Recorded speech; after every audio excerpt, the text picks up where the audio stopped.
Halo semuanya, perkenalkan saya Hilya dan saya akan menjelaskan tentang salah satu kerajaan Islam di Nusantara, yaitu Kerajaan Samudra Pasai atau dikenal juga sebagai Samudra Darussalam, yang merupakan kerajaan pertama di Nusantara yang menganut agama Islam.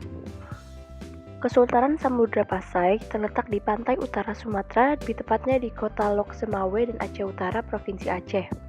Menurut perkiraan para ahli, Kesultanan Samudra Pasai diperkirakan berdiri pada abad ke-11 di bawah kekuasaan dinasti Merakhair dengan sultan terakhirnya yaitu Teuku Samudra atau Nasimuddin Al-Kamil.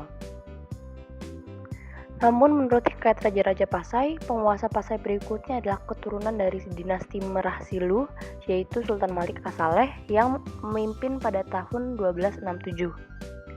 Menurut hikayat Raja-Raja Pasai juga dan Sulalatus Salatin, nama Pasai dan Samudra dipisahkan menjadi dua kawasan berbeda. Namun dalam catatan Tiongkok, keduanya merupakan satu kerajaan. Sumber sejarahnya ada dari Marco Polo yang merupakan pedagang dan penjelajah Italia yang saat singgah di Sumatera mendapati penduduk setempat sekitar Perlak beragama Islam. Lalu ada berita Ibnu Batutah yang merupakan musafir dari Maroko yang menyebutkan bahwa pedagang di kerajaan Samudra Pasai ini banyak beragama Islam dan menyebutkan kerajaan ini sebagai pelabuhan yang ramai dan tempat pusat studi Islam di Asia Tenggara. Dan tidak ada dari hikayat Raja-Raja Pasai yang bercerita tentang kerajaan Islam pertama di Nusantara, yaitu Kerajaan Samudra Pasai. Penguasa pertama Kesultanan Samudra Pasai adalah Sultan Malik As-Saleh. Kemudian ia digantikan oleh Sultan Muhammad Malik Az-Zahir yang dimana pada masa pemerintahannya Pasai berkembang dalam bidang perdagangan karena memiliki hubungan-hubungan dagang. Lalu digantikan lagi oleh anaknya yaitu Mahmud Malik Az-Zahir. Di bawah kekuasaannya, kerajaan ini mencapai masa kejayaan. Di bawah pemerintahan Ahmad Malik Az-Zahir yang merupakan putra dari Mahmud Malik Az-Zahir, datang serangan dari Majapahit yang membuat rakyat Pasai tercerai-berai. Tapi setelah mendapat banyak rampasan dan tawanan perang, Majapahit pun kembali ke Jawa dan Kesultanan Samudra Pasai bangkit kembali di bawah pemerintahan Zain al-Abidin Malik Az-Zahir pada tahun 1383. Kehidupan ekonominya, Pasai menjadi kawasan perdagangan terbesar di Sumatera saat itu, dengan lada sebagai komoditi andalannya. Masyarakat di sana umumnya menanam padi di ladang yang dipanen 2 kali setahun dan memiliki sapi perah untuk membuat susu dan keju yang kemudian diekspor, dan menjadi kerajaan maritim juga menggantikan Sriwijaya.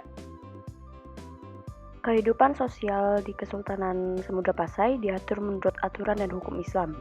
Dalam pemerintahan, Sultan didampingi oleh para ulama sebagai penasihat, dan dalam pelaksanaannya ada banyak persamaan dengan kehidupan sosial di negeri Mesir dan Arab.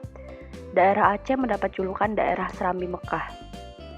Masyarakat di sana suka menghasilkan karya tulis. Mereka memanfaatkan huruf Arab untuk menulis karya mereka dalam bahasa Melayu. Inilah yang disebut dengan bahasa Jawi, hurufnya disebut dengan Arab Jawi. Salah satu karyanya adalah Hikayat Raja-Raja Pasai. Ilmu tasawuf pun juga berkembang. Masa kejayaan, Kerajaan Samudra Pasai berjaya di bawah pimpinan Mahmud Malik Az-Zahir, di mana aktivitas perdagangan berkembang dengan pesat. Pada masa ini pula Ibnu Batutah singgah di Pasai lagi dan menulis bahwa penduduk di Samudra Pasai menganut mazhab Syafi'i dan aktivitas perdagangannya berkembang sangat pesat. Pasai pun mulai menjadi pusat perdagangan internasional, ramai dikunjungi oleh para pedagang dari berbagai benua seperti Asia, Afrika, dan Eropa. Pasai juga berjaya di bawah pimpinan Sultan Hanah Rasiyah yang menggantikan Sultan Zain al-Abidin Malik Az-Zahir. Masa keruntuhannya dipengaruhi oleh faktor internal dan eksternal. Pengaruh internalnya sering terjadi pertikaian antar keluarga kerajaan yang mengakibatkan perang saudara. Lalu pada tahun 1521, Kerajaan Samudra Pasai runtuh karena ditaklukkan oleh bangsa Portugis yang sebelumnya telah menaklukkan Malaka pada tahun 1511. Namun bibit kerajaan masih ada sehingga kerajaan ini menjadi bagian dari Kesultanan Aceh. Kesultanan Samudra Pasai dipimpin oleh kurang lebih 20 pemimpin. 3 diantaranya yang berpengaruh besar dalam memajukan Pasai adalah Sultan Malik As-Saleh. Di bawah pemerintahannya, Kerajaan Samudra Pasai menguasai Selat Malaka sebagai pusat perdagangan internasional. Kemudian ada Sultan Muhammad Malik Az-Zahir, di mana ia memperkenalkan koin emas atau dirham sebagai mata uang. Sementara Sultan Mahmud Malik Az-Zahir, ia memajukan bidang perdagangan Pasai. Banyak pedagang dari India dan Cina yang mulai datang untuk membeli rempah-rempah. Bukti peninggalannya ada dirham atau koin emas yang dijadikan mata uang untuk kepentingan perdagangan. Lalu ada cakradonya, yaitu lonceng yang berupa mahkota besi berbentuk stupa buatan Cina yang diberikan oleh Laksamana Cheng Ho kepada Sultan Pasai. Naskah Surat Sultan Zainal Abidin yang berisi sumber penggambaran keadaan Kesultanan Samudra Pasai dan kondisi terakhir yang dialami setelah Portugis berhasil menguasai Malaka. Lalu ada stempel kerajaan yang disangka milik Sultan Muhammad Malik Az-Zahir.